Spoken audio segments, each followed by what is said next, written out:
Ladies and gentlemen, boys and girls, it's Diego. How is everybody? Look how fast July is passing going by.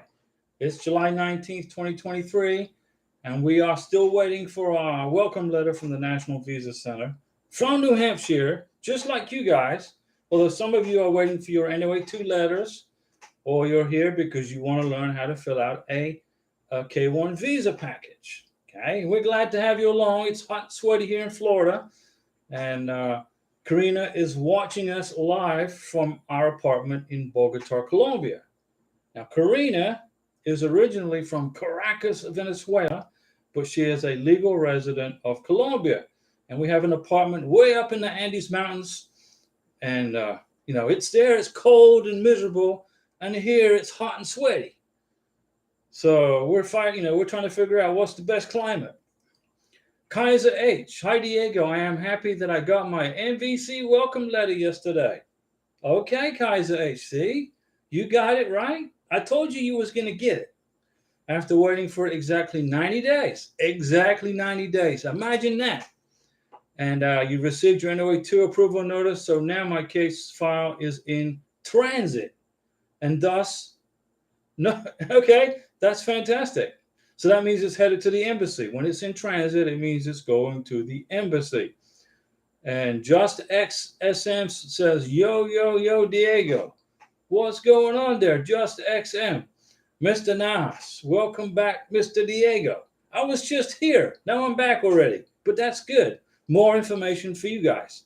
And I got the windows open because it's so hot. Frank Negasco. Hey, Diego, how's everything? How about Karina? Well, Karina, Frank, thank you for asking. Karina is doing very well. She's watching us. She's watching this live stream right now from Bogota, Colombia. And but you guys are here for K1 visa questions, and I was going to talk about tax transcripts. Daggy watches us frequently, and she wanted me to tell her when I got my tax transcript. Well, I got it on Saturday. Okay, I got on my phone. This was Saturday night. I got on my phone and I called the IRS, punched in my social, punched in the first four digits of the house number here, and then today I got my tax transcript for Pete B. You didn't forget me. You got Mountain High Five Super Chat for Pete B for keeping me stocked in Mountain Dew. How did you know I was almost out of Mountain Dew? Pete B, thank you. But we're talking about the tax transcripts, and Fadumi Mohammed, how are you? Doing great, Fadumi. Fantastic. And thanks, Pete B. You're going to restock me in Mountain Dew, and I appreciate it. Mountain Dew keeps me going, all right? That's what generates energy. Nelson Gooden, another NVC welcome letter yesterday. Rio de Janeiro, Brazil. Very good. NOA1, March 4th, 2022. Oh, you are a March filer. Way back. NOA2, April 3rd. Okay. And in the welcome letter, July 18th. So from April 3rd to July 18th was the time frame that you had to wait for the welcome letter. Right? So how much time is that? It's about, 3 months or so? Kaiser H. Diego. So once the case file reaches to my beneficiary's home country, U.S. Embassy, then she'll be notified about the next steps. No, you will be. This is all on you, Mr. Sponsor. Yes, your beneficiary will be notified, but you are responsible now for getting this thing done. All right. So you need to contact your beneficiary. You need to help her through this. Okay. Don't depend on immigration. Take charge of your K1 visa package. Take care of your beneficiary. Now you've got a welcome letter. There's not much you can do, okay, until you get the ready status. Okay. You got the welcome letter. And then you got the in transit, which means it's on an airplane going to wherever. Okay. So you just got to wait for ready status. And then you, okay, can get into the website, the SIAC website, create an account. Okay. Get in there, look for her country, and start looking for a visa interview date. Okay. Pay the visa fee. Help her with the DS-160. Don't forget, you're going to need a passport photo to upload for the DS-160. Tina, hi Diego. Hey Tina, what's going on, Tina? Frank Nagasco. By the way, I got my first welcome letter that did not have my invoice ID, only a case number. That's correct. You got to wait for ready status before you get your invoice number. Immigration is just telling you with the welcome letter, your stuff's in New Hampshire. And then they're going to mail it to the embassy when the embassy gets freed up. When the embassy gets freed up, then they'll mail it. You get the in transit, and then you get the invoice number. Then you're good to go. Let's see. Great big minds, Mr. Diego. I got my welcome letter, a notification that my case has been forwarded to the U.S. Embassy in Islamabad, Pakistan. All right, that's good. Frank, do you know how long to wait? Do you know how long to wait for the letter that will have invoice? It depends, Frank, on how busy the embassy is. Okay, which country? Okay, I can give you an idea for Colombia or Brazil. Diana Figueroa. Hi, Diana. Hello, Diego. We got an RFE, and the letter came yesterday. They were asking for my divorce decree. I don't know why, because I did send it when I sent the I-129F, so I didn't know what to do. Well, if you sent it, okay, then it got lost somehow, okay? So, unfortunately, immigration made the mistake. They lost it. Get them a new divorce decree, get it certified as an original final copy, and get it off to them, okay? And then you'll get your visa approval, okay? And I'm sorry that happened to you. But at least you know now what the reason is. So immigration, they're human beings, right? They lost it, or they probably found it after they sent the RFE out. Get a divorce degree, get it certified, get it copied, and get it sent. And then you are back in play. Chanesia, Washington, I received my case number and invoice number in my email. So you got the invoice number, but not the welcome letter. Well, if you've got the case number and the invoice number, what you need to do is email the U.S. Embassy in your country, your beneficiary's country. In the subject line, you're going to put the name of your beneficiary, date of birth, case number, invoice number, and say, hey, I got my case number and my invoice number. What do I do now? And then the embassy will email you back with directions, which basically is going to be your welcome letter. So I hope, Chanesia, I hope that helps you, okay? Email the embassy. Unati Goswami, any update from May 18th? Well, they're processing the backlog they're just finishing up. They're given January, February, March, April, May, June, July. They're processing those months. December, they've all completed now. But they're processing May K1 visas, okay? May 18th, I don't know. I just go by months because immigration are not following range numbers. They're not following case numbers and all that stuff. They're not doing it. They're just processing them as they do it. So are they processing May 18, 2022? I don't know. Are they processing May? Yes. So any day now, Unati, you're going to get your NOA2 letter.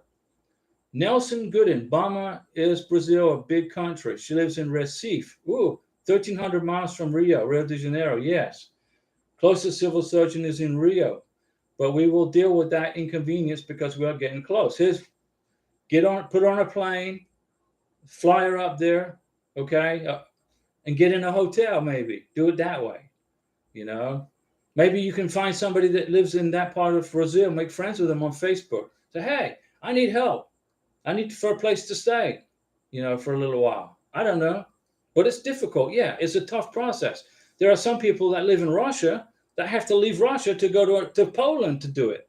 Imagine that. Then they got to get a Schengen visa to get out of Russia. It's not an easy process, guys. Ostinho, Diego just got approved now this very minute, right now. Ooh, high five. Good. Diana Figueroa, I had to contact a lawyer and she told me to send the divorce decree again. So I'm hoping everything goes well. Diana, I just said to you, that's what I just said, right? Just resend it. Just resend it. And I told you that for free. It's free advice here. Diana, free advice. Send it, boom, and you'll get your NOA too. Kaiser H. Diego. So what is the time frame for my case file to reach the embassy for it to get to the case ready status? Depends on how busy the embassy is. If the embassy is very busy, The NVC is going to hold it. They're going to sit on it until the embassy gets freed up. I don't know. Every embassy workload is different. Okay. Monica Enoch. Hi, everyone. I got my welcome letter yesterday. Monica is in the welcome letter club. I do have a question. That's why we're here. Do I have to wait for an invoice number from the NVC to track it? No, you can track it with a case number. You just can't process your visa without the invoice number. You can't schedule the visa interview. You can't pay for the visa. You got to have the invoice number. You get the case number, immigration won't give you the invoice number till the embassy is ready for you. That protects you. Okay. Let's see. Diana, I sent it yesterday and they got it today. Boom. So I hope to get my NOA too soon. You will, Diana, you will. You're close. You just had to get through that RFE. I had an RFE on my first K1 visa. It took them like 2 weeks, I think, to clear it up. And then I got the K1 approved. Adriana Sarango Nunes. Hello, Diego and Karina, sending good vibes. We like good vibes. How is the NVC welcome letter going? We're still waiting. We are in the same boat as you guys, waiting for the welcome letter from the NVC. And that's no problem. 90 days is the wait time, so the first week of September. So we still got to get through August. Right now we're in the middle of July. Mr. Newt Nahas, does the embassy send welcome letter too? Yeah, they send a packet 4. It's instructions. Yeah, that's correct. Great big minds. Mr. Diego, those vaccinations other than COVID you talked about, are those shots going to take a long time to take? Well, Karina's getting her shots two a week. And there's only a maximum, I think, of 8 to 10 vaccinations. So it's going to take a month to get a month to 6 weeks to get all the vaccinations done. She's going back. She got 2 vaccinations and she got 1 vaccination, I believe, the day before yesterday. And then on Friday, she's going to go back and get another 2. She's doing it every week. It'll take her about 6 weeks to get all the vaccinations. Unati Goswani, thank you, sir. No problem. Tina, hi, Diego. Will the visa officer look at the gross or net income? The gross income. How much income was created before tax? Okay, immigration understand that the U.S. government likes to fleece you all of taxes. Okay, so they look at it before tax. Okay, so that's more money to look for them to use as a level, as an idea of where you're going to be at for your income. Monica, sorry, I meant, does the embassy send me the invoice number because the NVC sent me the case number? Yeah, when the embassy get it, you'll get the invoice number. Then the embassy's ready for you. Then you can process the schedule the visa, do the DS-160, schedule the interview, get the medical exam scheduled, and all that. Don't forget, you got to get passport photos for the doctor for the medical exam. You need passport photos for the embassy, and you need a passport photo to upload for the DS-160. Daggy, hi, Diego. Oh, wait a second. Hold on, Daggy. Great big minds. Mr. Diego, do I have to file DS-160 first or pay the fee? Okay, you can stop building your DS-160, but don't submit it. And if 30 days passes, then it times out. Then you got to redo it. So what I would do is pay the visa fee from the ready status, pay the visa fee, schedule the visa interview, schedule the medical exam, and then fill out the DS-160. That's what I'm going to do with Karina. That's how we're going to do it. Okay? As soon as I get ready status, I'll email the embassy. Hey, you guys ready for us? We're okay, great. Boom, pay the fee, schedule the physical. I'll call Karina. Hey, call the doc up, get your medical exam ready, scheduled, and then I'll schedule the interview at the embassy in Bogota. And I've got Senator Rubio investigating the NVC because they've been sending out bogus letters saying the U.S. Embassy in Bogota is closed for COVID, which is a blatant black, white lie. Not a black and white lie, a lie, total. It's not good. So my friend, Senator Rubio, is on it, and he's going to fix that for the guys who have received welcome letters or received welcome letters from the NVC for Colombia. Okay?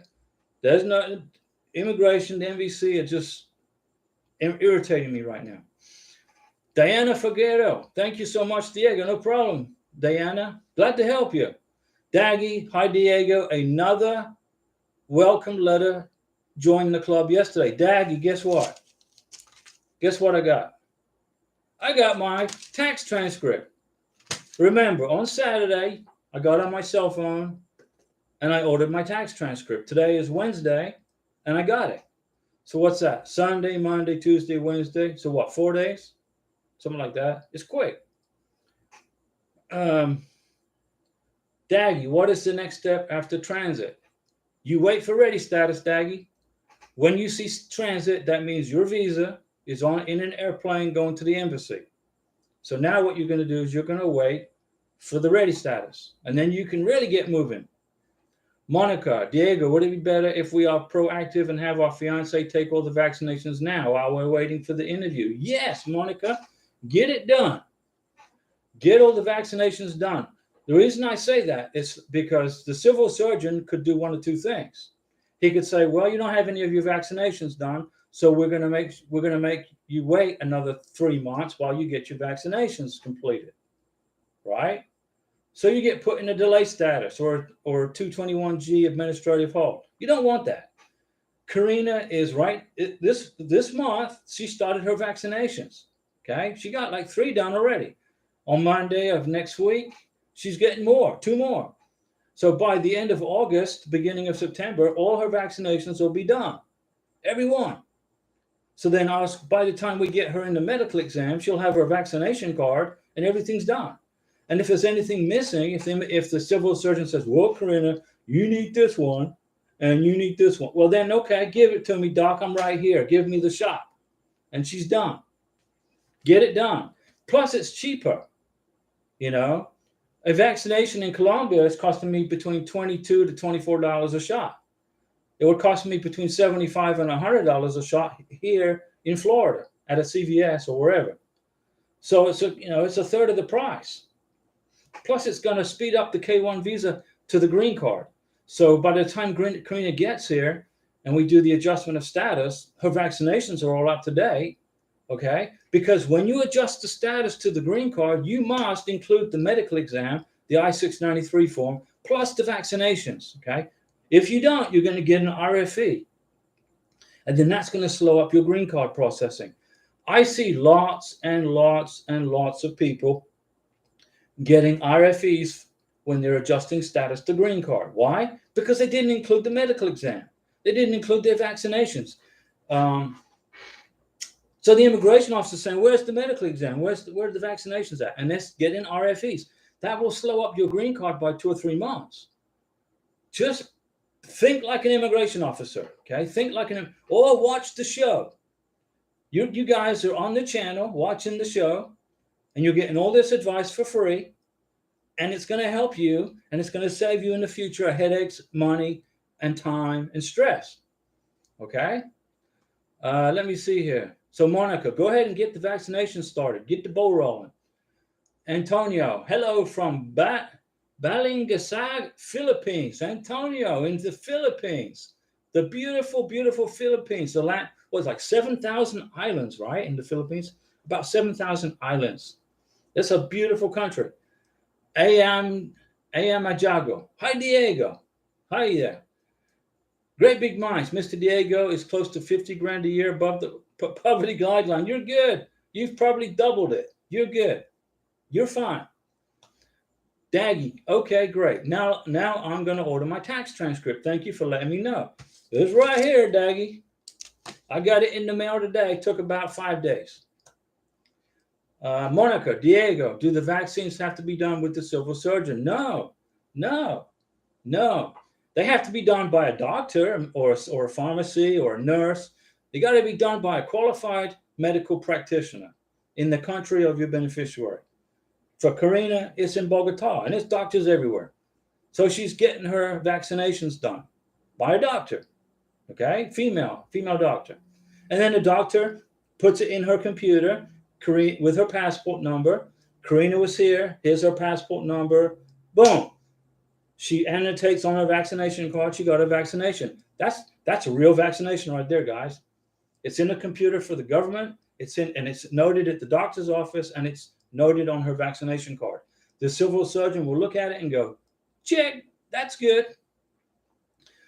So is there a list of vaccinations necessary? Yeah, I made a video about it. The list of vaccinations that you need, okay, these are the basics right here.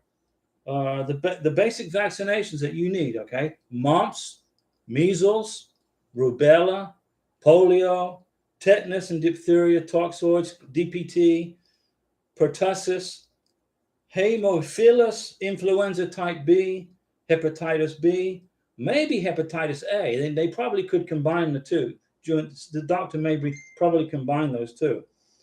And COVID-19, okay? And let's see, yeah, that's the list. K Messenger, hold on a second. Great Big Minds, Pink Rose, if you can provide it. Okay, that's the list, Maciel. Pink Rose, hi Diego and Karina, we're doing good. Great Big Minds, Mr. Diego, is it okay to pay the fee, then file the DS-160 and then schedule the interview? You can do that, not a problem. K Messenger, greetings from Tlaxcala, Mexico. Mexico, I thank you for your consistency and help. I'm consistent. I'm retired military, okay? I'm retired from the military, 20 years, and I'm consistent. I say I'm going to do something, I'm going to do it, and I do it. And if I say I'm going to help you, I'm going to help you. Fresh Skater 24, I think I missed your answer. Do you mind saying it again? What was the question? Daggy, thanks a lot for your advice. I saw your video on vacations. You mean vaccinations. When I make a video about a vacation, okay, I make those too.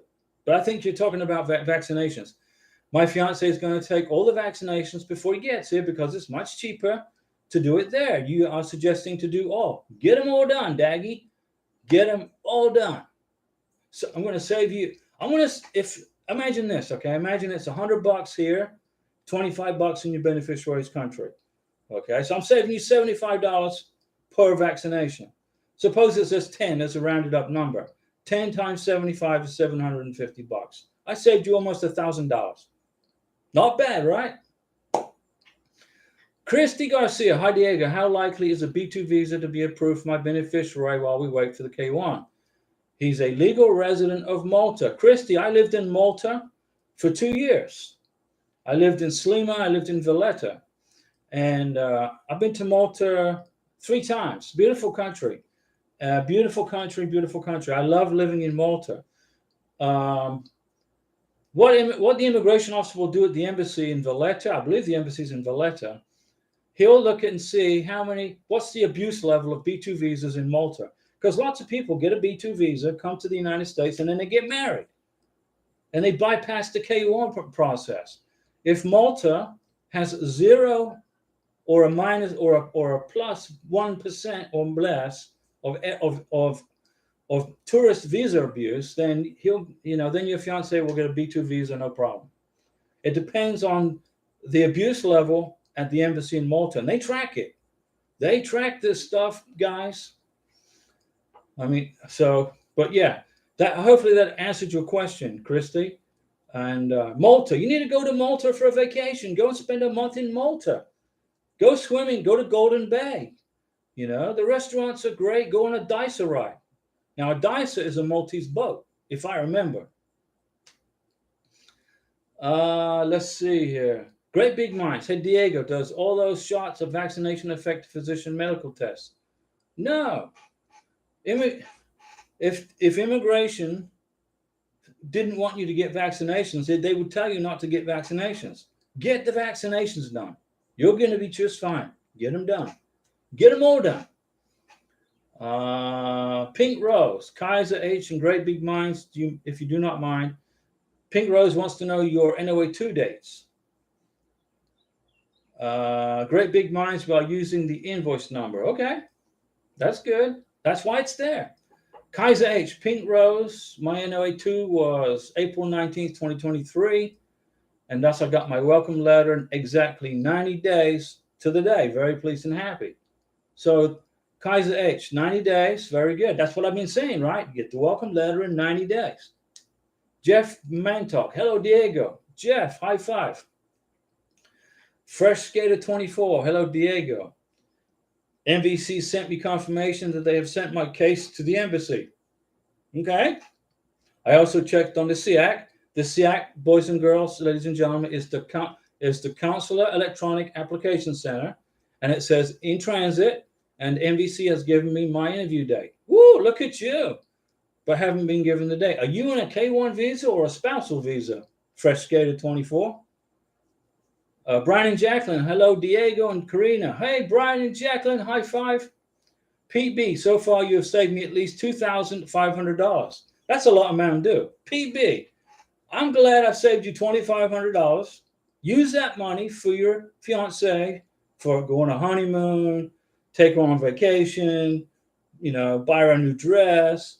$2,500 is a lot of money. But you're doing great. You're keeping me in Mountain Dew, and I'm happy. I'm a happy camper with my Mountain Dew. And I'm also happy that I saved you $2,500. That's good news. And I want to save everybody money too. Jacob Myers, good evening, everyone. Good evening, Jacob. K Messenger, also Navy, not 20 years. You were on a SSBN 625 Blue Crew. So you were on a Fleet Ballistic Missile submarine, K Messenger. You were on those submarines with the big toys, and that's all I can say. I can't say another thing about it. But I know exactly what you did and what your mission was. Thank you for your service. That's a tough duty right there. But you were on some kind of a schedule at least. But we can't talk about that. Jewel, on the medical. On the medical what, Jewel? Congrats, Kaiser H from Pink Rose. I'm very, very happy for you. Christy Garcia, thank you. I went to see him in Malta a month ago. There you go. Beautiful island, but very hot. Coming from Arizona, living in Texas. Malta's fantastic. I lived in Malta for 2 years. Okay. It's a beautiful country. I didn't get to go to Gozo. I want to go back to Malta and go to Gozo. Hold on a second. I don't want to miss everybody's question here. How did the phone call go Monday? Brian and Jacqueline asked me, how did my phone call go with Senator Rubio's team? It went well. I sent them a whole bunch of information, including that email that says the embassy's closed because of COVID. And they're working on fixing that. Okay? They're on it. Senator Rubio is on it. He's pro-immigration. He won't let me down. Tina, hold on a second. Jewel, on the medical clinic, give the beneficiary vaccinations during the medical exam. They will, if they're missing any. But you don't want your beneficiary to sit in an office and get 8 to 10 vaccinations in one sitting. That's going to be very dangerous, in my opinion. I'm not a doctor, but I wouldn't want to get 10 vaccinations in one sitting. All right, and I'm pretty sure the doctor won't do that. Get them done piecemeal. Get them done over the next 2 to 3 months. Okay, get them done, but not all in one day. Ooh, you'll be throwing up in the street. Great Big Minds got welcome letter after 93 days. Jewel, I answered your question. Jewel, get them done piecemeal. Once a week, get 2. Every week, get 2 vaccinations to your beneficiary. Tina, will the beneficiary be bringing the medical that he or she did to the USA as needed for the adjustment of status? Yes, Tina, but sometimes the Border Patrol will take it. And then the medical exam disappears into the abyss of immigration. And the U.S. government takes control of it. Okay? My recommendation is get the doctor, get the medical doctor in your country, beneficiary's country, to do 2 medical exams, or at least 1 medical exam, but fill out 2 pieces of paper.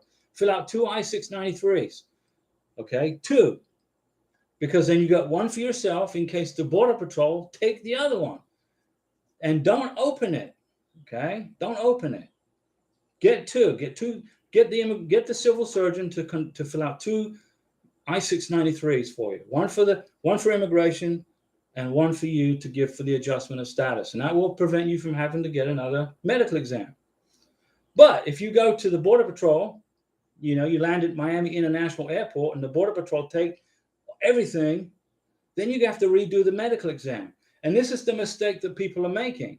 They're arriving in Miami, Atlanta, Los Angeles, New York, wherever they're landing in the plane. Okay, Border Patrol takes the medical exam. They're like, okay, no problem. They think immigration's got it, right? Then they adjust the status without the medical exam and without the vaccinations. And then a month later, or 2 months later, they get an RFE. Where's your medical exam? Where is it? Where's your vaccinations? If you don't have a medical exam in a sealed envelope to put in your adjustment of status paperwork, get a medical exam done and include it. Otherwise, you're going to slow up your green card. You waited this long to get to the green card and get to be with your American citizen sponsor and get married. Don't add time and create more headaches because you didn't include documents. Okay, and people, it's a common mistake, guys. It's a common mistake. People are not including their medical exam and their vaccination record in the adjustment of status paperwork. They're not doing it because they think it's already done, but it's not. When you send your K1V, your adjustment of status paperwork, I believe it's to Chicago, that's a whole different entity. That's a whole new ballgame. So you got to have your adjustment of status form, your affidavit of support, your medical exam, your vaccination form, your vaccination records, plus all of the evidence that backs up that you got married, the marriage license, a copy of your K1 visa, K2 visa, photos from your wedding, photos from your honeymoon, your name on utility bills and all that kind of stuff. Fresh data, you're a K1. Okay, gotcha. So that's very unusual that they would schedule the interview for you because normally a K1 visa applicant, the sponsor has to schedule the visa interview for the beneficiary. David De Loria. Hi, Diego. Is the COVID-19 shot definitely necessary? My fiance is in Costa Rica. Yes. If you are a tourist coming to America on a B2 visa, you don't need a COVID shot.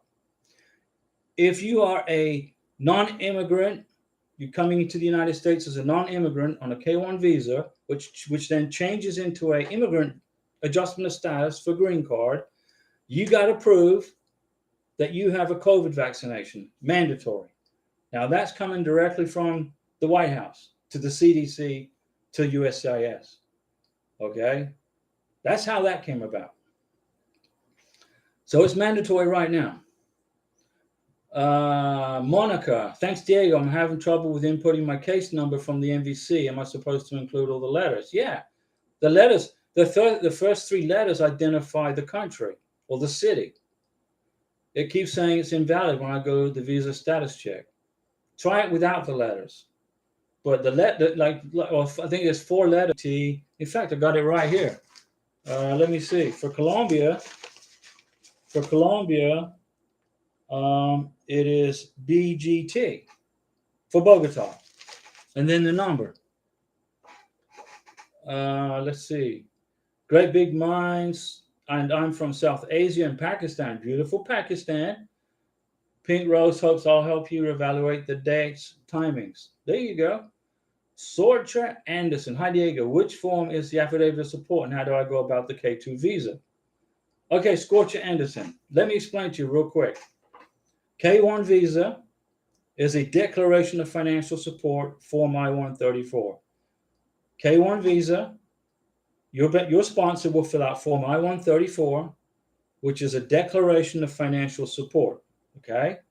Very easy form to fill out. It's like 13 pages long, I believe. It's easy to do. If you have a child, he's going to fill out an I-134 for your child because that's going to be K2. Okay? So when you get to the United States of America, you get married, then you're going to adjust your status to green card holder, right? Then that is when you file the affidavit of support, which is Form I-864. Declaration of financial support you present to the embassy officer. Here you go, Mr. Embassy Officer. Here's my financial statement that I'll take care of my beneficiaries. Okay, that's I-134. That's at the embassy. Then you get to the United States, you fill out the paperwork to adjust the status, and you fill out the affidavit of support, which is I-864, which is saying, Mr. Immigration Officer, I'm going to take good care of my beneficiary. Okay, so that's the difference. Let me see. And how do you go about the K2 visa? Well, when your sponsor fills out the I-129F, okay, that's the request, that's the petition request for the K1 visa. The sponsor will include children in the I-129F, and these are what's known as a K2 derivative.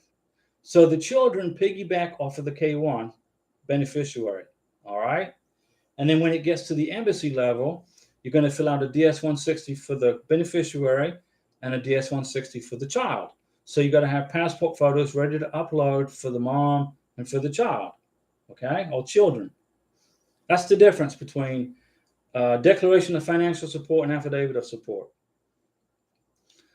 Let me see. And great big minds, I'm from South Asia. Okay, so Sorcha Anderson, did I answer your question for you? Did I help you? How do you go about K2 visa? The child must be included on the I-129F, okay, in the petition.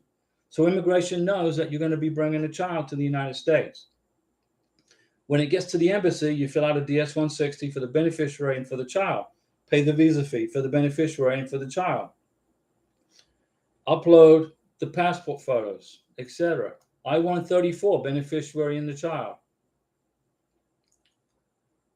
Let's see. Pink Rose, congrats, great big minds. Kaiser H, Pink Rose, you should be getting your NVC welcome letter soon. Daggy, I tried to create the Consular Electric Application Center, SEAC, using the case number and the 8-digit invoice ID number provided by NVC. However, I keep getting the message below. K visas are non-immigrant visas as to spouses of you. That's just the verbiage of what you're doing, of what the visa is you're applying for. That's the verbiage. That's what you're applying for, non-immigrant visa, K1. And then when you get to the United States, okay, what you got to do, okay, is you got to go in, put in the case number, and create an account. Create a password. Okay? That's all you're doing for right now. And if you have the invoice number, you go back in there with your password, look for the country, find the country, and start the process. Daggy, K visas are non-immigrant visas that assist spouses or future spouses. That's right, Daggy. Brian and Jacqueline, thank you very much, Diego. All of the help and support really does mean more than words can explain. Brian and Jacqueline, we're going to get you through this K1 visa process. No problem at all. It's not difficult. The hard part is just waiting. The time, right? And Pink Rose says thank you to Kaiser. And let's see here. John Labat. Diego, please. My fiance lives in Cebu. Okay, that's in the Philippines. Her son, who is 15, wants to stay in school and doesn't want to come to Florida. Does he still have to go to the visa interview in Manila? Yes. John Labat. The child has to go through the process with mom. Okay? So immigration can see the child and ask the 15-year-old, do you want to come to the United States or not? Immigration need an opportunity to ask the question of the child. Because if you don't do that, there's going to be a huge problem. And immigration may put your K1 visa in a 221G hold, administrative hold, until they speak to the child. Do you understand what I'm saying? The beneficiary, your fiance and her child must go through the K1, K2 process all the way to the end. The medical exam, the face-to-face interview, the DS-160, the everything. And then you turn in the passports, and then your child will have the K2 visa in the child's passport. Immigration's happy they got to see the child, okay? And they know that that the child is not being abandoned in the Philippines. Obviously, you're not going to do that. But immigration make you go through all this process to make sure that never happens. Do you understand what I'm saying? The child doesn't have to come with you. The 15-year-old can stay in the Philippines. He doesn't have to come here, but he has to go through the K1, the K2 process, all the way to the end. And then he has his passport and he's got his K2 visa, and it's good for a year. And then if he decides in 6 months he misses you guys and he wants to come to Florida, he can jump on a plane and fly. You can buy him a ticket, but he has to do the process. And I know that's not going to be come over well for him. He probably doesn't want to go on a plane ride to Manila, but there's going to be a problem if he doesn't, okay? with immigration. Adriana Sarango Nunez and John Labat says, hi, everybody. Adriana, hello, Diego. Can we get a video of explaining the next steps after the MVC welcome letter? I've made one, but I'll make another one. That's a good idea. No problem. I'll do a refresher video. Jeff Mantok, Diego, what is the minimum income requirement? It depends on how big the family is.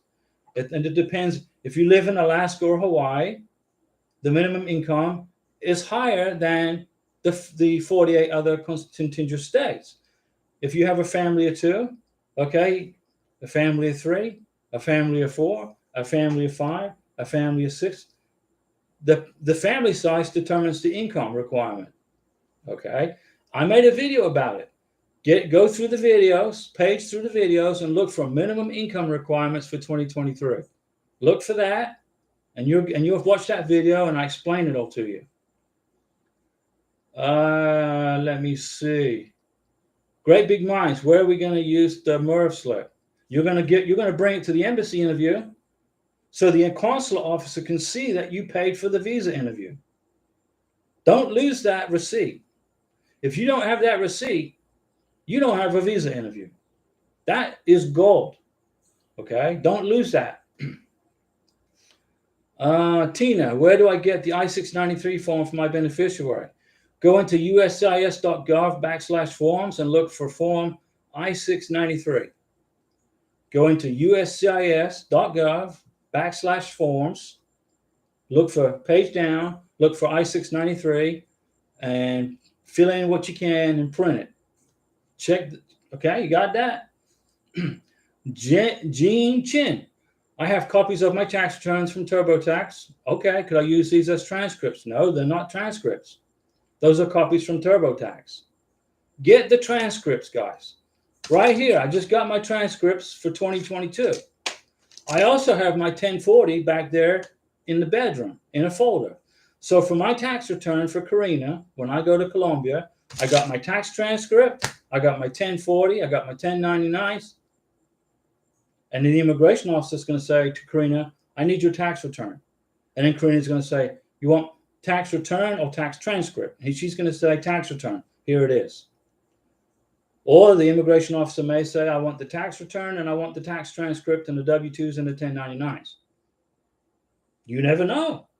There was a couple, I think it was in, let me remember, South Korea. The immigration officer asked for the tax transcripts and the 1040 and the W-2s. Well, they had the 1040, they didn't have the tax transcript. So they went in a 3-month 221G administrative hold because he didn't have a tax transcript. Get both.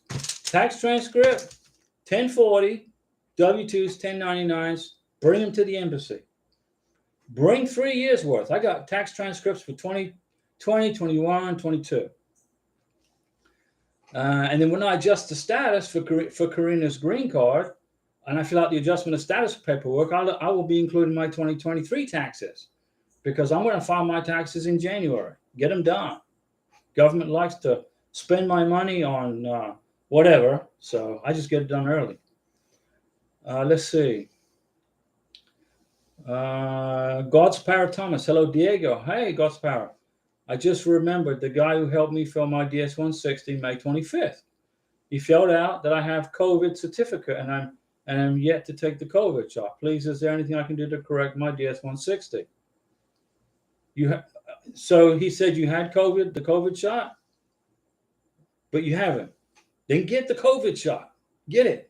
Then your DS-160 is good. Okay, it's a little difficult to correct something if it's already been submitted. Okay, if it's been submitted, it's kind of hard to fix.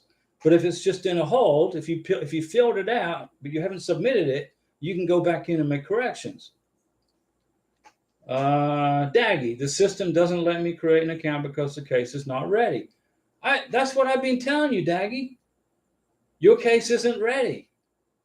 When it's ready, you'll get the ready status, and then you can do all the stuff that you're in a hurry to do. I know you're in a hurry to get it done. You've been waiting long enough, and we understand. And Karina's watching from Colombia. She understands. She wants you to get reunited, but be patient, guys. Life in North Carolina. Hello, Diego, from Greensboro, North Carolina. Just checking in. Glad to see you. Tina, I found the form, Diego, on USCIS website. Should my fiance fill it out himself? For the no, you should do it for him on a computer, and then just FedEx it, send it to him, or he can do it. Either one of you can fill it out. If he has a computer, he can fill it out. It's easy to do. Yeah, he can do it. It's easy. Karina could do it if she wanted to in Colombia.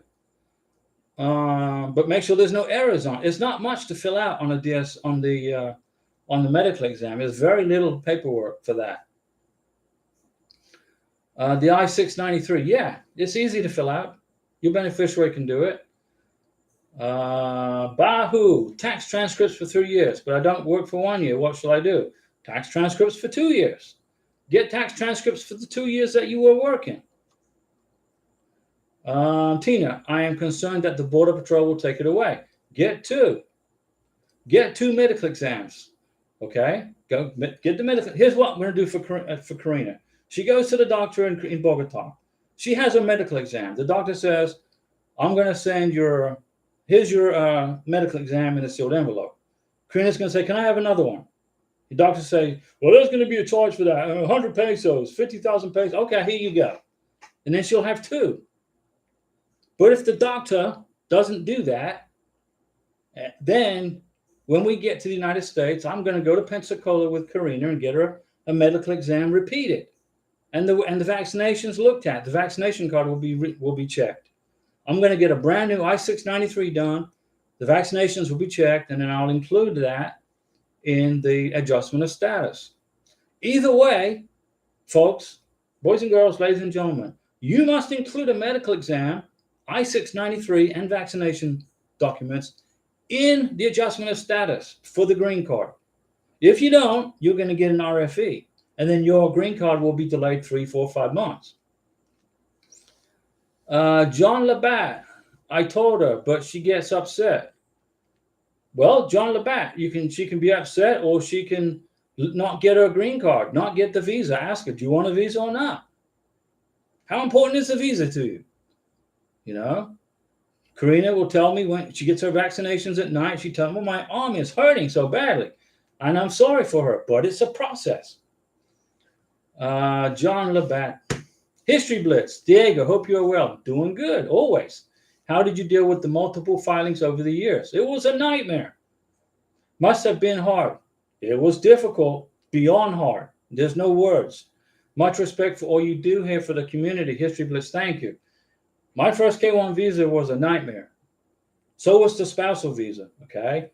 I went through the pits of Hades, and but from that experience, I didn't become a victim. I became very, very knowledgeable on how this process works. I became a master of K-1 visas, okay, and spousal visas. Not tourist visas. I'm not so much those, but the K-1, there's nothing I don't know about it, okay? I'm not an immigration attorney. I don't work for USCIS. I don't give you any legal advice, but I know how this process works. The first time I went through the K-1 visa, I felt like I was just going through a minefield. I got an RFE. What the heck is an RFE? I didn't know what it was. Man, my visa gets denied. I just got sent. What the heck? No, I just had to include some extra information. It was a very difficult process. Okay? Stress maxed up to here. Now I'm on my second K-1 visa after 6 years past. I'm on my second one, and I know the process like the back of my hand. So I put the channel together for you guys. It's all for you. It's not for me. I already know how to do it. But lots of people are going through this visa process for the first time, and they don't know what's going on. They don't know what to do. So this is why I put the channel together, to give you the advice for free. If you call an immigration attorney, he's going to charge you $100 to answer a question. Yet I do this channel 3 times a week, Mondays, Wednesdays, and Saturdays, for an hour, hour and a half, and you can ask all the questions you want for free. And Pete B sends me super chats for Mountain Dew. So life is good. Vama Kina. Is it compulsory to take your K2 kids to the interview, even though you plan not to? Yes, via Marcana. The kids have to go to the visa interview. The immigration officer wants to see the kids. He wants to maybe ask them a question. You know, little Johnny, do you want to stay here, or do you want to go to the United States? I want to stay here. I got to finish my school. Oh, okay. The kids have to be at the interview. If they don't go, you're gonna get problems with immigration. Don't create the headache. Okay, trust me. Please listen to me. It's compulsory. Monica. So from what I'm gathering, I need to get invoice number. Brian and Jacqueline. Super man. Pete B and Brian and Jacqueline, you got me covered for Mountain Dew, and you got me covered for a nice big pizza lunch with Karina in Bogota when I fly down there. Thank you, Brian and Jacqueline. I appreciate you. Appreciate you very much. But let me get back to this question here, guys. Monica says, so from what I'm gathering, I need to get an invoice number from the embassy in order to create a SIAC account. No. You get a case number from the NVC welcome letter, which is where you can create the SIAC account. Once you've created the SIAC account, then you can start waiting for the ready status and get the ball rolling to process the visa. Monica Eno. Thank you. High five, Monica. Super chat. So Brian and Jacqueline, Monica and Pete B. Okay, I'm good for Mountain Dew, pizza with Karina, and now dessert. And they got this nice big cheesecake that they sell at Viva La Pizza in Bogota. And Monica just bought it for us. Thank you, Monica Eno. Thank you. Appreciate you guys. Okay, come on now. Let me get these questions answered. Mackenzie. Okay, hold on a second. I'm not going to miss you, guys. So what I'm gathering. Okay, Monica, you're going to create the SIAC account from the case number, and then you can get into your SIAC account and look for the ready status. It's going to say in transit, then ready. Once you see ready status, then you can kick the ball rolling, pay the visa fee, do the DS-260, get the medical exam scheduled, and do the visa interview scheduling. And I think you got it now, right? You figured it. You got it. God's power, my DS-260 is already submitted. Can I make corrections? If you've already submitted it, that's going to be tough to do. No. You're just going to have to explain it to the immigration officer when you do the face-to-face, what the problem was. Mackenzie, when I get the IRS transcripts, can I open to see if they made a mistake? Yeah, look. Woohoo! I opened mine. Look right here. Boom. I opened up mine, and I'm checking it for mistakes. Absolutely. Absolutely, you can open it, Mackenzie. God's power, if please. You're going to just have to wait on the embassy interview, God's power, Thomas. Hopefully it wasn't anything major. It's probably easy to fix it. Just explain it to the immigration officer. Bahu, what is the minimum income you need to show for 2023? What is the family size? Do you have 2 people? You're going to have a minimum of 2 people. Okay? 3, 4, 5, 6. I don't know. It depends on, do you live in Alaska? Do you live in Hawaii? How big is your family? I made a video, page through the videos, and look for the minimum income requirements for 2023. Watch the video, and you will know exactly what the income requirements are. But here's my take on minimum income requirements. Okay, here's my take.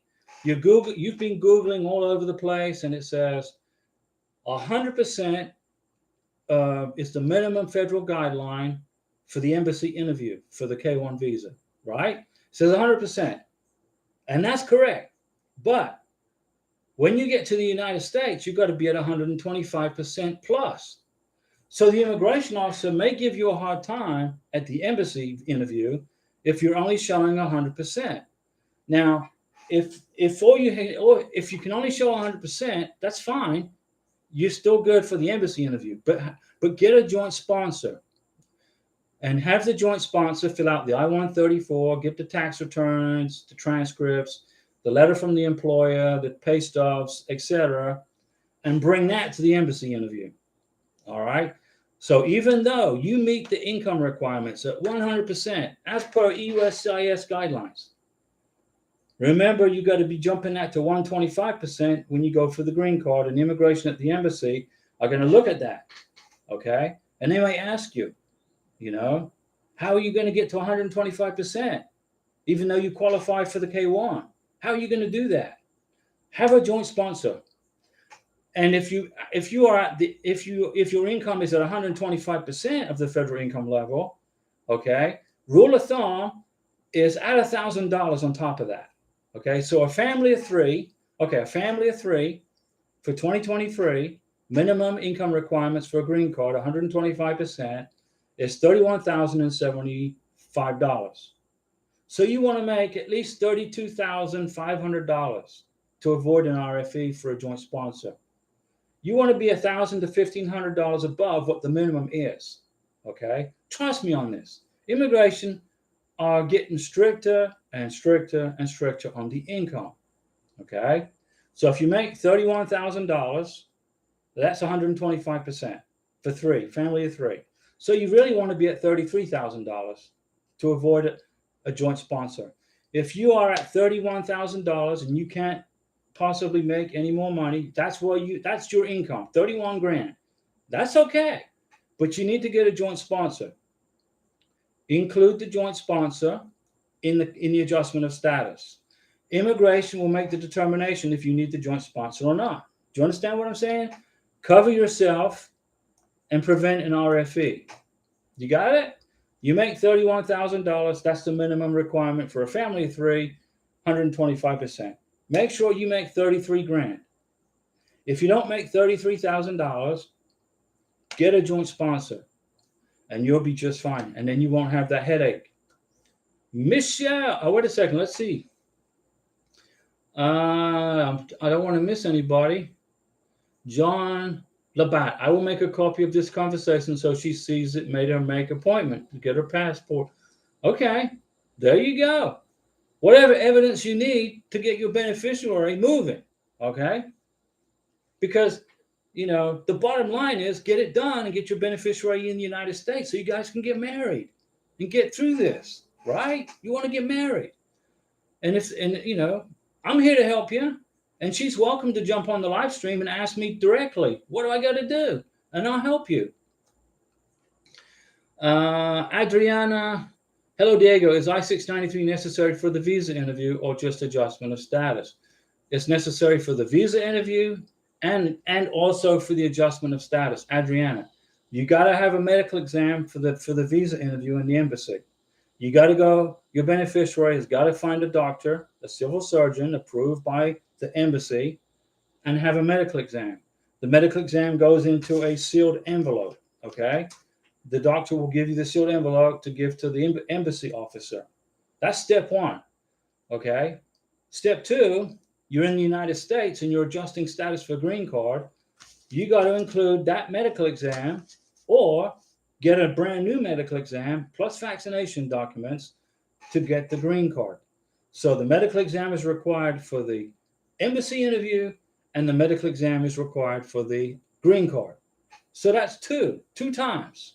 My recommendation is this: have the doctor, the civil surgeon in the beneficiary's country, do the medical exam and give you a second copy in a sealed envelope. It's got to be sealed, guys. So you got two sealed envelopes from the civil surgeon, one for the immigration officer at the face-to-face, and one to include in your adjustment of status paperwork. Because the medical exam is good for 2 years once you get to the USA, but it's only good for 6 months while you're going through the immigration process. So when you get your medical exam in Colombia, it's good for 6 months. Okay, it's good for 6 months. You got to get the K1 visa done within 6 months, the face-to-face. But when you get to the United States, it's good for 2 years. Use it for the green card. But if the Border Patrol officer takes it away from you and it disappears into the immigration extraterrestrial land, it gets abducted to the Zeta Reticuli somewhere, then you're going to have to get another medical exam and vaccination documents. And that's the process, Now I'm trying to see what else we got, what other questions we got. Rafael Cordero, I just saw your super chat. I didn't see it. Rafael, high five, my friend. I'm sorry, it didn't pop up in the stream. Thank you, Rafael Cordero. Muchas gracias. That is very nice of you. Guys, you're going to feed us like kings and queens in Colombia. Michelle, hey, Diego, do you know how MVC does background checks? Yeah, they do an FBI check on the beneficiary and on the sponsor. When my K1 visa gets to the National Visa Center, they're going to do an FBI check on me. They'll take my social security number, run it through the NSA database, the FBI database, the government spying on you watch base database, and they'll find my speeding ticket from New Mexico in 25 years ago. They do the background check at the MVC level. Brian and Jacqueline, you deserve it, Diego, seriously, because you saved all of us thousands and thousands of dollars and attorney fees and headaches. That's the goal. If I can save you $3,000, $2,000, $800, that's mission is good, right? But most importantly, that you understand how this process works and that you can go to bed at night and not stress it. Go to bed. You should be able to go to bed and relax and sleep. Happy dreams that this process is moving smoothly. It's moving smoothly for your beneficiary. And it is. But the problem that people have is that they don't hear from immigration. They don't get a letter. They don't get a phone call. They don't get an email. And they panic. They feel like they're being ignored. And if you feel like you are being ignored, then you start to have panic attacks. And then your mind starts creating all these problems that don't exist. Oh, I forgot to include this in my K1 visa. Oh, they're going to deny me because of this. No. Immigration has not forgotten about you. If you are still a March 2022 filer and you haven't got an NOA2 letter yet, relax. Immigration will get to your case. They have not forgotten about you. You just got to be patient. And it's easy to say, but I'm in the same boat as you guys. And I've been through it twice before. The first time I went through this process, okay, I got it done in 9 months. It was easy. It was stressful because I didn't know what I was doing. But when I look back on it, it wasn't so bad. But then I went through the spousal visa. That was a year and a half of absolute misery. 1.5 years because of COVID. And the embassy closed. And then she didn't want to come here. Then she wanted to come here. Then she didn't want to come here. It was a nightmare. But don't be a victim. Be a victor. I found Karina. She found me at the airport in Colombia. She's the hero of my life. I love her to death. Okay? I'm going to take good care of Karina. I'm going to protect her, love her, and take care of her. And I thank the Lord above me. I mean, this isn't a religious channel. This is just my opinion. He protected me and gave me Karina. And Rafael Cordero, thank you again, my friend, for that super chat. You're much appreciated for that. Tina, does the civil surgeon fill out his part in the I-693? Yes, Tina. The civil surgeon will sign and fill out his part. The beneficiary fills out his or her part, and the doctor fills out his part, okay? Let's see. I don't want to miss this question. Disregard what the NOA2 letter says. Even though it says it takes a month to process, that's not true. It's taken 3 months, guys, for the welcome letter from the NOA2. Diego, apart from the list of vaccinations which you mentioned, there are other vaccinations which are listed. That's correct. Meningococcal, rotavirus, and Hep A, which I need. That's true. You're right.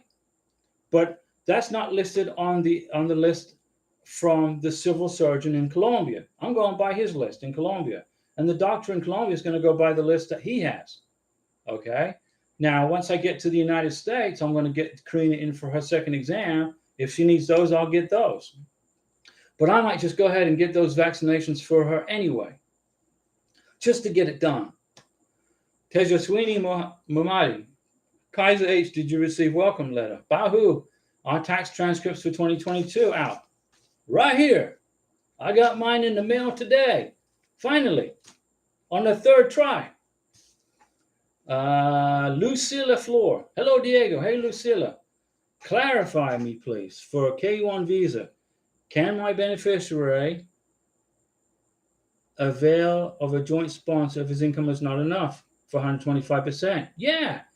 If your income is at 130%, you can still include a joint sponsor if you want. Put the joint sponsor together, and then immigration will make the decision. Okay, you don't want to be in an immigration interview in the embassy and they say, well, you're at 110%. You know, you got to go to 125 at the embassy in the United States. You know, get it done.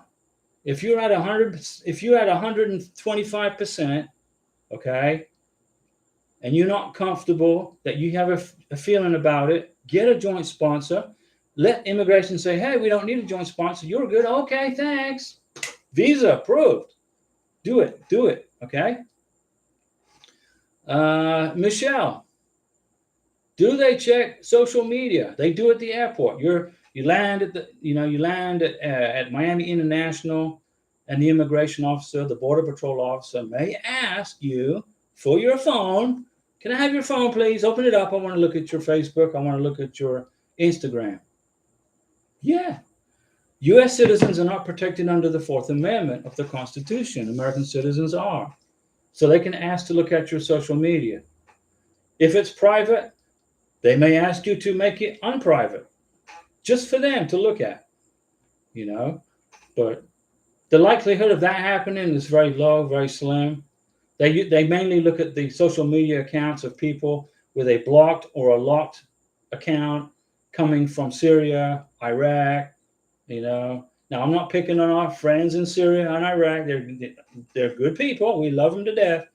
But, you know, they're on profile countries. Okay, they're profiled. So that's why they do that. Not anything bad about Iraq. We love our people, friends in Iraq. Let me see here. Life in North Carolina, good question. I'm glad you asked the question. And I answered it, hopefully. John Labatt, Diego, I think she listens to Facebook and it confuses her. She will understand the process also once we land in the U.S. soil. So it's okay to get married in a day. You can get married in a day. If you can get a marriage license, okay, you can get a marriage license that allows you to get married in a day. And I believe California is one of those places. Then you can do that. And if you want to arrive in Oahu, Hawaii, whoa, look at you. Hawaii, look at you. Very good. What a first day in America she will experience, starting the day off in Hawaii. Debbie Diary, is there any petition or original documents that the beneficiary should bring during the interview? Yes. These are the original documents that your beneficiary is going to need, Debbie. The I-134, the police certificate translated into English, two letters of intent to get married, one from the beneficiary and one from the sponsor. Okay, so letters of intent to get married, the declaration of financial support, and the police certificate, birth certificate, original birth certificate. If you don't bring your beneficiaries and kids' original birth certificates, you're going to get an RFE. You're going to get a 221G administrative hold. Bring the birth certificates, okay? The original, not the copies. We'll make a copy, you know, in case immigration wants a copy, all right? But bring the originals. So we should post the documents from the U.S. to beneficiary. Right. The documents that you need that are original, send them by DHL. That's what I'm just going to go to Colombia and fill out the I-134 on our laptop in our apartment, you know, but some people don't have that luxury. Life in North Carolina. Congrats to Kaiser. Rafael Cordero, you're welcome. This is the best K1 channel in YouTube. Well, Rafael, thank you. You know, I appreciate that super chat, you know, and this is a mission for me. Okay, I've been through it twice before, and I know it's a miserable experience for people that don't know what's going on. So what I'm trying to do is I'm trying to shine a light on the process so people can see the process, and it de-stresses you. It saves you money. You know, I've saved lots of money for people, and it makes me feel good. And then people have a person to talk to and ask a question. You know, don't you think USCIS should do something like this? You know, hire like 1,000 employees to do live streams, to answer questions for K1 visa applicants, right? Imagine if USCIS set up something like this, all right? But they haven't, and they won't, and they're not going to. So I did, and here it is. And we got 43 people watching. What a win-win, right? John Labatt. Raphael, thanks for the super chat again. John Labatt, my apology. I went over the message words. Appreciate your knowledge. May I ask, does her son have to go for medical exam? Yes. Got to do the whole thing. Her son needs to get a K2 visa in his passport. Okay, and it's good for 365 days. To get the K2 visa, he's got to have a medical exam. Okay, you got to do the entire process. Even though her son is going to stay in the Philippines, right? It's okay. When you fill out the DS-160, it's going to say follow in the future. There's a question that asks you that. But you got to do the process. Trust me. I'm going to save you a big headache if you listen to me.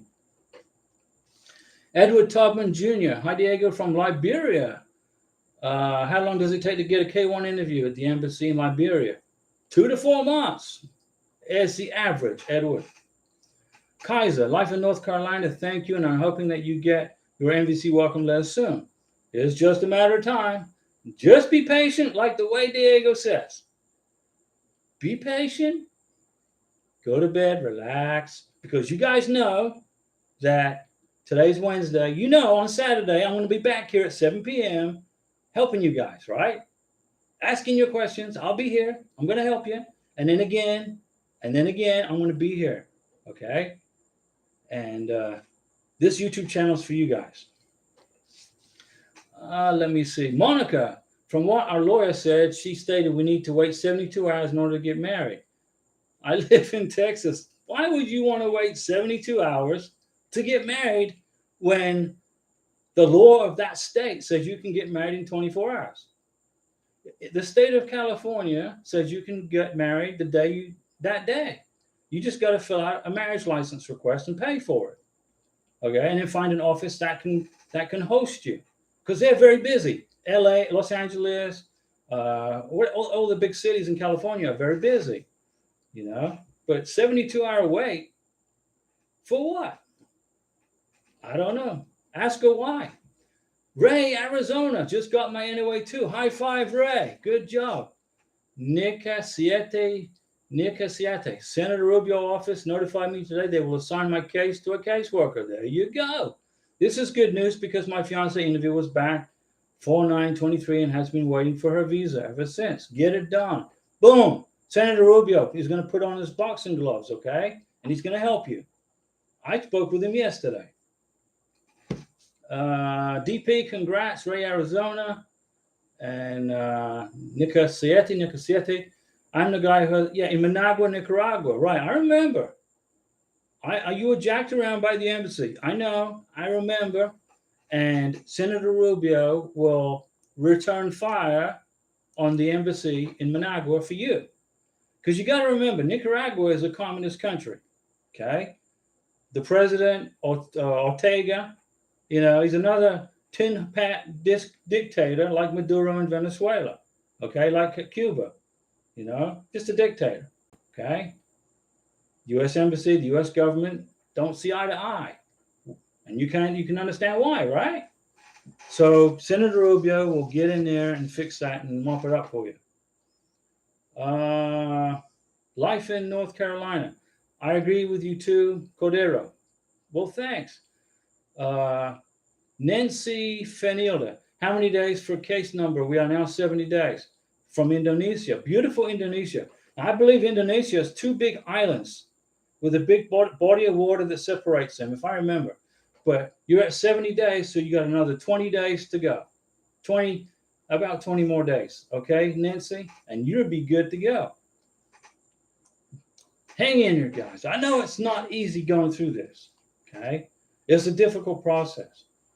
And, I've been through it before. And I know I've been through the maze. I've been through the battles. I've waded through the mud.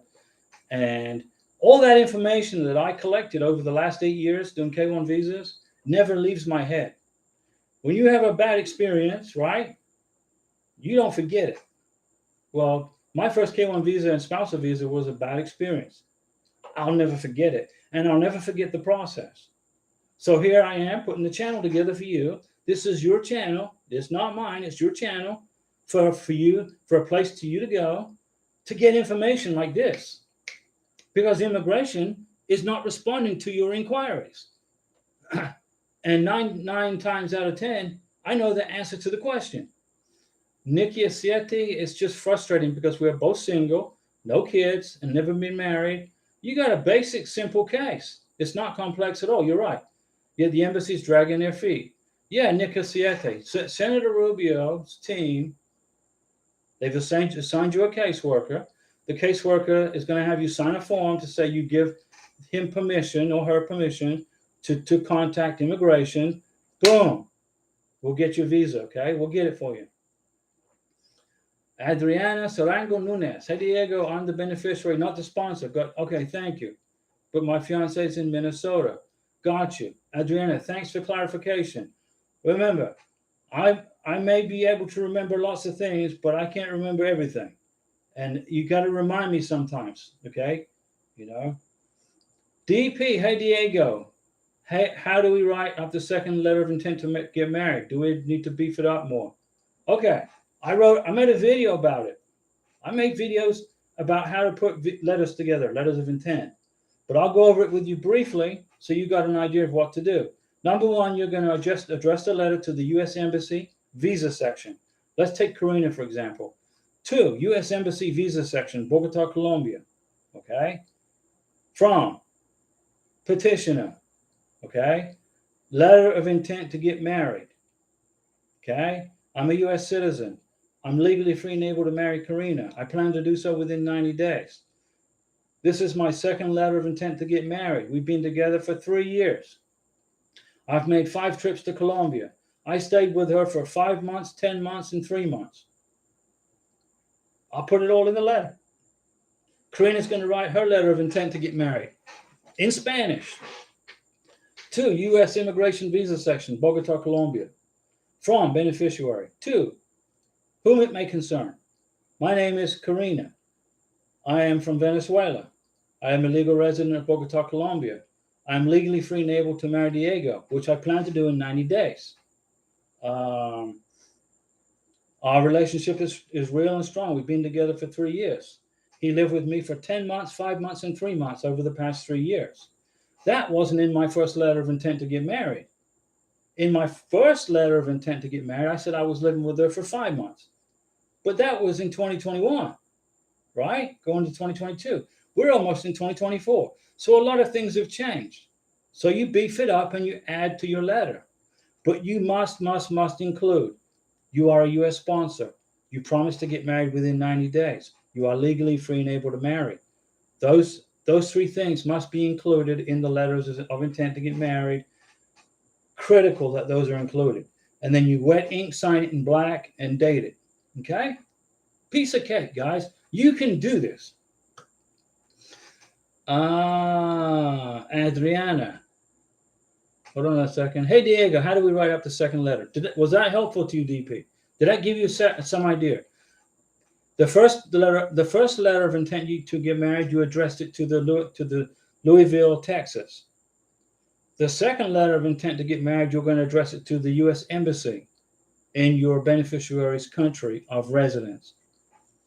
Adriana Nunez, yes, we know.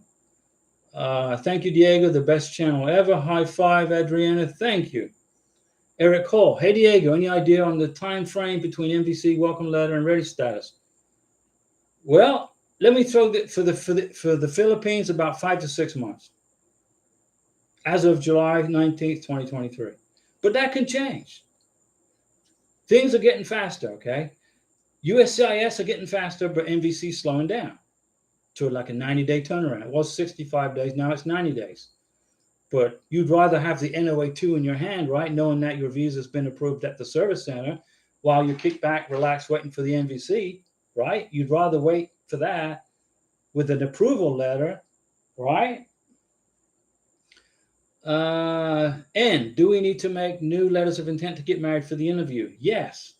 2, one from the sponsor, one from the beneficiary.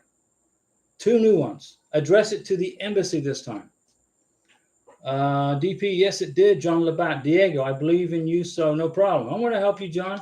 I did include him on our I-129F. You're lucky you did that, because if you didn't, your K-1 visa would be denied at the interview. I'm serious. There was a couple, the kid was 16, didn't want to come to the USA. Okay, says mom, you can stay here with grandma. The sponsor didn't put him in the K-1 visa application. Didn't do it. But you have to. So when it came to the visa interview, the immigration officer said, do you have any kids? And she said, oh yeah, I got a 16-year-old. He just doesn't want to come. And she said, he's not in, where's the DS-160? He's not on the I-129F. Where's the derivative? Well, we didn't include him on the I-129F because he didn't want to come. Ma'am, I'm sorry to tell you this, but your visa's been denied. And she said, for what? Abandonment of your child. Abandonment of my child? How is that? He doesn't want to come to the USA. Okay. You have to include the kids on the I-129F. The kids have to go through the medical exam. They have to go through the DS-160 process. They have to go through the K-1, K-2 visa process, all the way to the end. And then the immigration officer will ask the kid, the 15-year-old, do you want to come to the USA? No, I'm going to finish up my schooling here and I'll come later. Okay, high five. K-2 visa is in his passport. He's got a visa that he can use in the next 365 days. If 365 days pass, guess what? The visa expires. And then mom and dad will have to apply for him via an I-130 family member visa petition, unless he turns 21 or gets married. If he turns 21, he's too old. If he gets married, he's not qualified. So hopefully that explained it to you, John. I'm so glad that you included that child on the I-129F. That is a huge relief. Hawaii is beautiful. Oh, yeah. She is amazed with wedding videos. Oh, it's great. So you're going to be together soon, guys. All right. I've been talking for 1 hour and 22 minutes, and I think that we learned a lot of new stuff today. Didn't you guys? Did you learn something new today? You can get tax transcripts for 2022. You learned that you got to get letters of intent to get married for the visa interview. You know who to address it to. You understand about the vaccinations. You know where you know that kids have to go through the whole process from A to Z. And with that said, Pete B, thank you for the Mountain Dew money. And I am going to go and have a Mountain Dew and then going to restock at Walmart tomorrow. I would restock at Publix, but Publix is more expensive than Walmart. And they're just down the street from each other. I'm like, serious. So tomorrow is my Walmart trip for Mountain Dew. See you guys on Saturday at 7 p.m.